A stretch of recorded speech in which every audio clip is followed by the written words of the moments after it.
It's the Real Estate Podcast, brought to you by ANZ Home Loans for financial well-beings. Don't try and get to a point where we put a reserve that's probably a little bit higher and ambitious than what all the market feedback is. Let's get the property, call it on the marketplace. Every buyer at the moment, most buyers I should say, at every one of my auctions are asking the first call or second call. They're asking if the property's on the marketplace. And that is Chris Scerri in Sydney on our Wednesday morning, and welcome back to the Real Estate Breakfast right around Australia 7 days a week, talking about your property news and trends in the likes of Brisbane, in Adelaide, Canberra, Perth, Melbourne, Hobart, you name it, we are everywhere, and you can stream us on your favourite platform.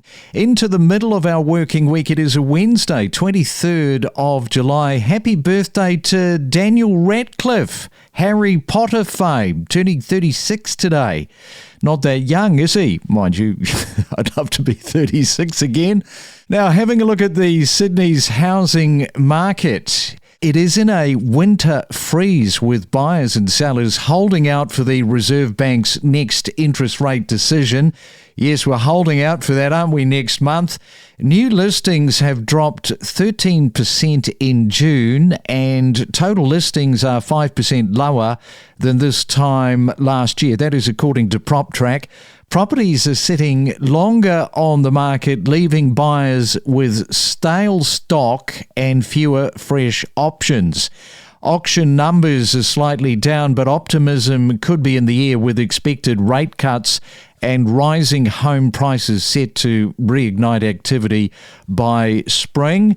I think that's probably where we're heading. Next month, the RBA lowers it down, go into spring.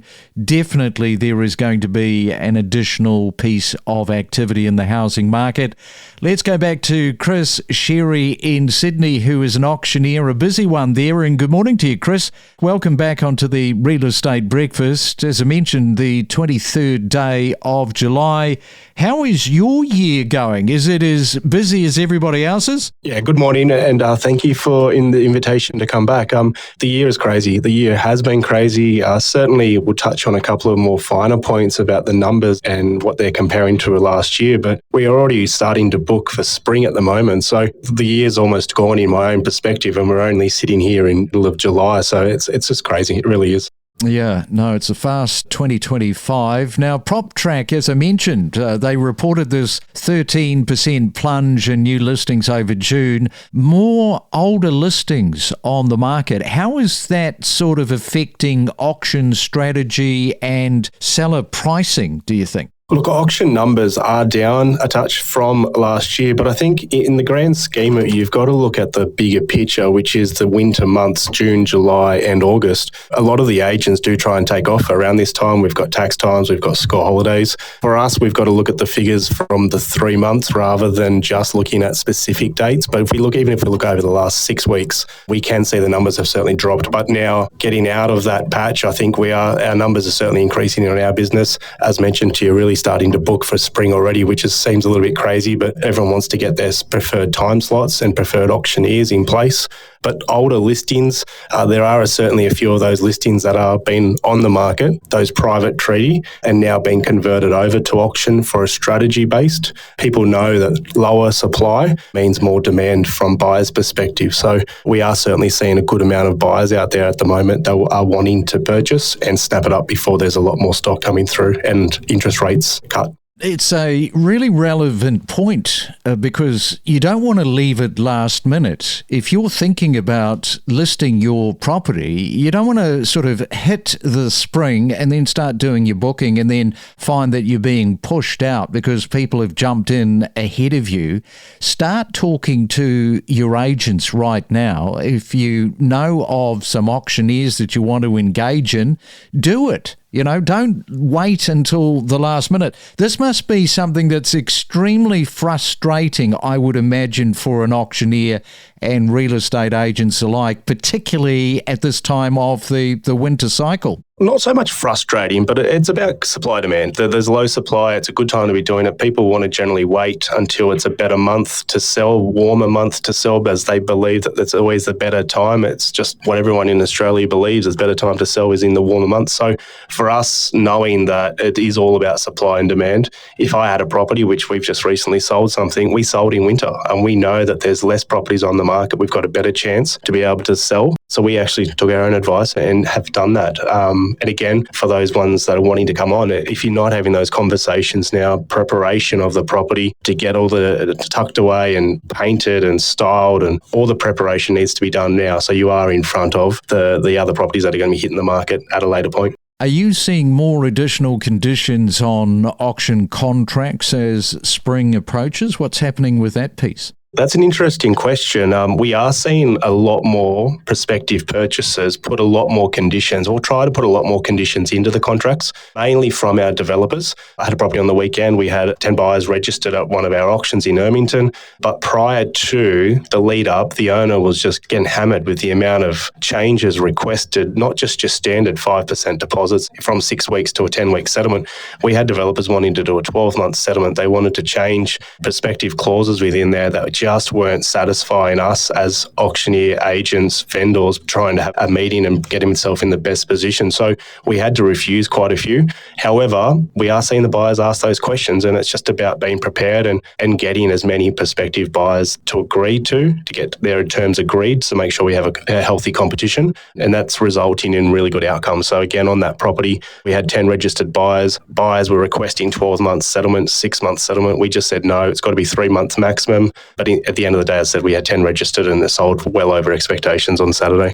All right, we are talking to Chris Scerri there in Sydney. When we come back, we're going to look at exactly those Sydney clearance rate numbers, because that is worthy of a mention. And also, we'll be giving you an auction property tip from Chris. We'll do that next. Get insider tips from industry professionals and level up your real estate game by unlocking the secrets of successful real estate transactions. Each week, we bring you in-depth real estate discussions, including inspiring stories from homeowners, knowledgeable real estate professionals and economists. Whether you're a buyer, seller, or just a real estate enthusiast, we are your ultimate property podcast. It is a Real Estate Wednesday, and Chris is with us. We're talking all things auction. So let's have a look at the clearance rate. This time last year, Chris, compared to where we are now. Little bit up, I do believe. It certainly is. Our clearance rate for the last 6 weeks, if we look over those last 6, so the first week of June to where we sit positioned now, our clearance rates throughout those 6 weeks have actually outdone the same time last year with those types, with all the listings that we've had. So for us, if you're a prospective buyer, it's hit the ground running, go on the market straight now. 76%, 72%, 70%, 70%, 70%, and 66%. This marketplace is still a good marketplace to be in. Anything above 70%, it's a great market. Anything less than that, obviously it's a little bit harder to get clearances, but as a statistic, and at the moment in New South Wales, our clearance rates are standing really strong. As a business for 2025, Scerri Auctions are sitting at 80% all across the board. We are experiencing good clearances. We are expecting good buyers turning up to register, and the ratio from buyers registering to buyers competing is quite a good number as well. That's sitting around about 55% to 60%. So really good numbers. What are the buyers actually telling you at this time of the year right now on the ground? They're just looking for good buyers. There's a lot of properties out there that aren't ticking all the boxes for those buyers. But when there is something that's unencumbered, or whether it's a property that you don't need to spend anything on, these buyers just want to purchase now rather than waiting. They want to get in front of a lot of other purchases that are going to take place later down the track, and after they believe another price increase. So for us, we've really just we can see the good competition. We can see really good competition throughout the auction from start to finish, from people wanting to go really hard to all their different strategies coming out. But then you do have the other buyers, especially I had one on the weekend over in Mossman, and the buyer thought that the property would sell for less than what the guide of the property was, and unfortunately didn't have a chance to buy that property. But as I said, most of the buyers out there can see that there is going to be some really good growth. They understand that if another price drop comes from the interest rates, they know that there's going to be a lot more competition from prospective buyers. So they want to get in nice and early before that potential price increase does come.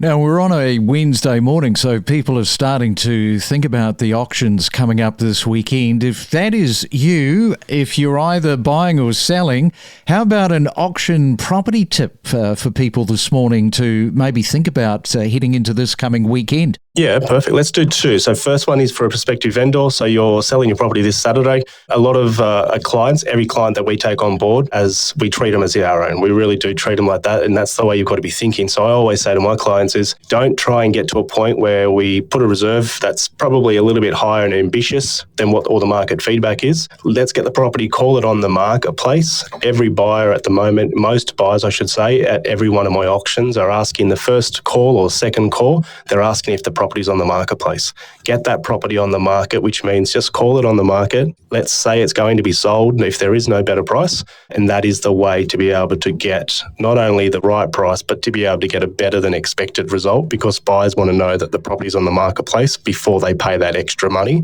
And there's actually buyers out there that won't even bid up until a point, until they know it's on the market. So my advice for a vendor, if you are selling this week, tomorrow night, Thursday, Friday, call it on the market as soon as practical.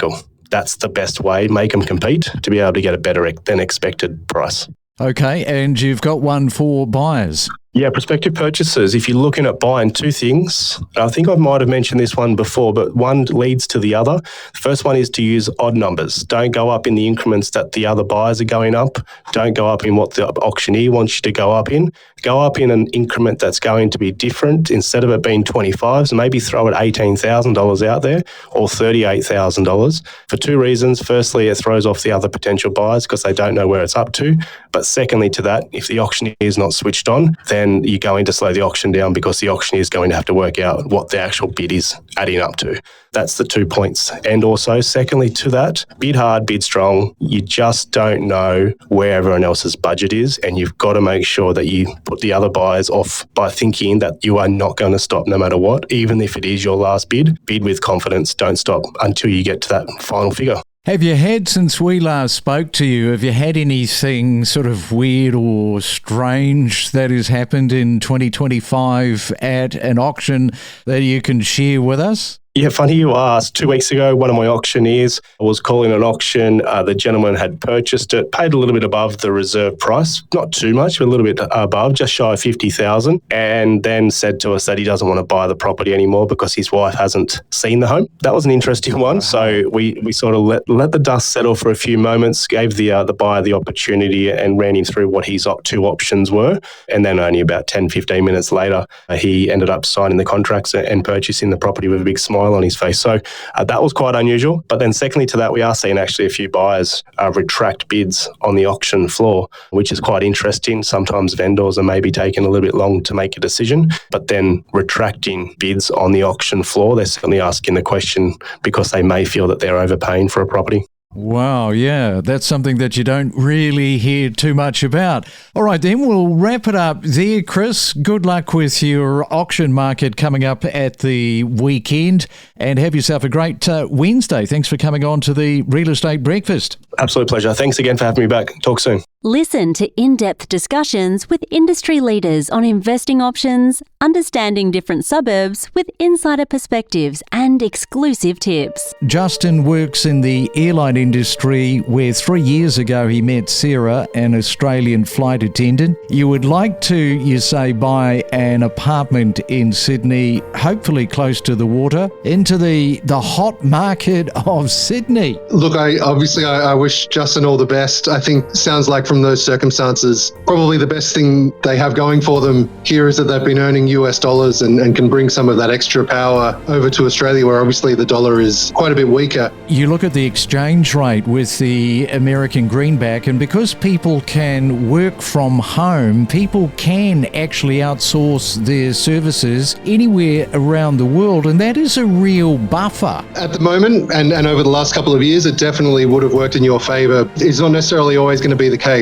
It's a challenge. It certainly has worked out very well for a few people, but it is always worth remembering, when the exchange rate moves, there's a loser for every winner. We connect you to the best real estate information across Australia. The Real Estate Podcast.